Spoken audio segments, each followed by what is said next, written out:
Good morning, everyone. So today my study is about steroid-induced ocular hypertension, mean change in intraocular pressure from baseline. It is a prospective study. The background and rationale of the study: oral steroids are life-saving drugs used for many systemic conditions like connective tissue disorders, bronchial asthma, COPD, post-renal transplant. Secondary steroid-induced ocular hypertension is a silent risk factor for glaucomatous optic neuropathy, which causes irreversible blindness. It's well established that topical steroids can produce ocular hypertension and steroid-induced glaucoma. This study is intended to address the deficiency in literature regarding mean change in IOP with oral steroids over a period of use. Objective of the study: primary, to study the mean change of intraocular pressure from baseline to 6 months following oral steroid use.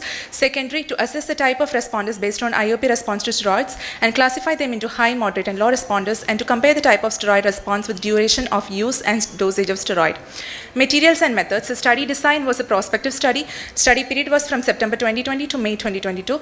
Study subjects were the patients who were planned to start on oral steroids, and study setting was in the Department of Ophthalmology at a tertiary care center in South India. The inclusion criteria was: the patients planned to be initiated on oral steroids with minimum expected duration of 6 months and the patients above 18 years of age. Exclusion criteria were the patients already on IOP lowering agents, either topical or systemic route. All other steroid routes were excluded. Patients with narrow angles and prior ocular surgeries. The methodology: a pilot study was conducted and we checked the intraocular pressure of 10 samples prior to starting of oral steroids at 1 month, 3 months and 6 months for sample size for oral route, and 92 samples were derived. Complete ophthalmological examination was done for the study population, and they were classified into non-responders and steroid responders. Steroid responders were then further classified into low, intermediate and high. Classification that is used in the study is a Mali classification, with low responders as 6 mm mercury, intermediate as 5 to 15 mm mercury, high more than 15 mm mercury. EULA standardized nomenclature was used for the corticosteroid initial dosage. Low dose was 7.5 mg of prednisolone equivalent per day, medium dose was 7.5 mg to 30 mg milligram of prednisolone equivalent per day, and high dose was 30 mg to 100 mg, very high dose was 100 mg, and pulse therapy 250 mg. The criteria for treatment of steroid-induced glaucoma was taken from study of Francois, with the topical route being a check at 2 weeks, systemic route a check at 4 weeks, depot was checked at 1 week. If the IOP is more than 21 mm mercury, regular review initially 2 months, then 6 monthly. Other signs of glaucoma: is the pressure more than 30 mm mercury, then stop steroid if possible and start first-line medical treatment. In uveitic glaucoma, avoid prostaglandins and reduce steroids if possible, and recheck IOP at 4 weeks. If IOP was increased, add further medical treatment, and is IOP less than target, then recheck at 6 months. And if maximum medical treatments, yes, we have to consider the surgery or cyclodistraction. Our results were: 86 eyes of 43 patients were studied. 73% of the population were females and 27% of the population were males. Mean age of population was 39.03 plus or minus 14.27. The initial dosage of steroid usage that was in this study was 2.5 mg, 5 mg, 10 mg, 20 mg, 30 mg and 40 mg. Mean change in IOP from baseline to 6 months. Mean IOP at 0 was 16.86, at 1 month was 16.94, at 3 months was 16.97, and at 6 months was 17.90, with a mean change of 1.1, and it was found to be significant. The underlying disorders for which the steroid was used was in autoimmune hemolytic anemia, Behçet's, GPA, Sjogren's syndrome, CKD, polyarthritis nodosa, rheumatoid arthritis, dermatomyositis, sarcoidosis. Mean change in IOP from baseline to 6 months, with different dosages at initial administration, with 2.5 mg, which was showing a mean change of 0.56, 5 mg was showing 0.45, 10 mg was showing 0.52, 20 mg was showing 1, and 30 mg 1, and 40 mg was showing 0.75. The trend analysis of IOP with 2.5 mg showed that when a 2.5 mg dose was continued over a period of 6 months, there was an increase of IOP from mean of around 1 mm mercury.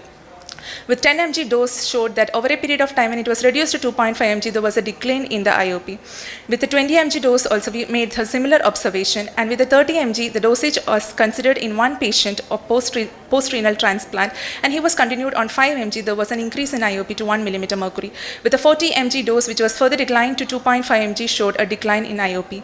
The study from Southampton Eye Hospital was considering a discussion about my studies. Study from Southampton Eye Hospital showed they took a cases of 34 patients and found non-response to be 64%, low responders to be 20%, and moderate to be 16%. And in my study, everyone were low responders.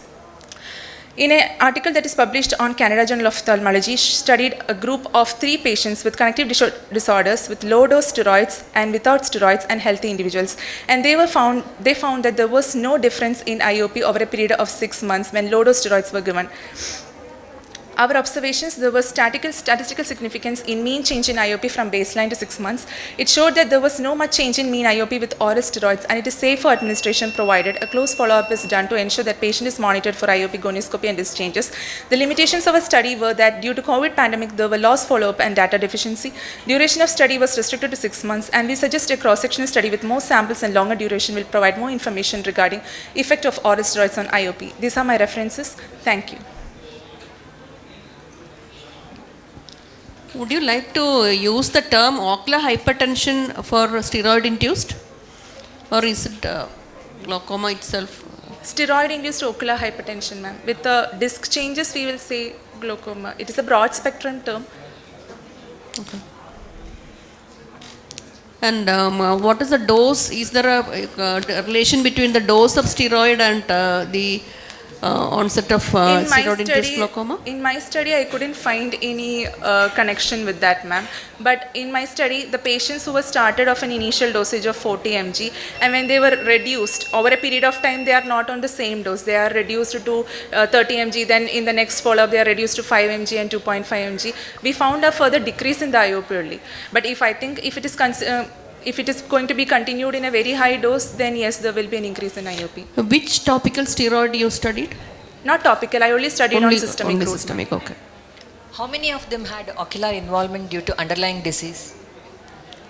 Like uveitis or something, there was nobody was there.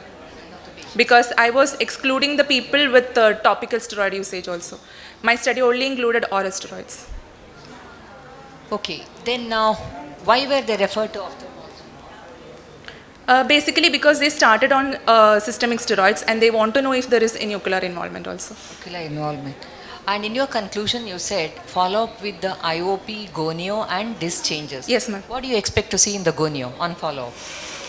If there is steroid-induced ocular hypertension and if the patients are developing very high IOP and then they are developing angle closures. Angle closure? Not all on a sudden, like... what is the mechanism of steroid-induced glaucoma?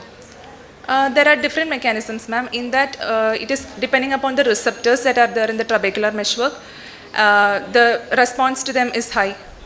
So basically it is like an angle closure or an open angle? Open angle glaucoma. So is there a role for gonio? Yes, ma'am. Why?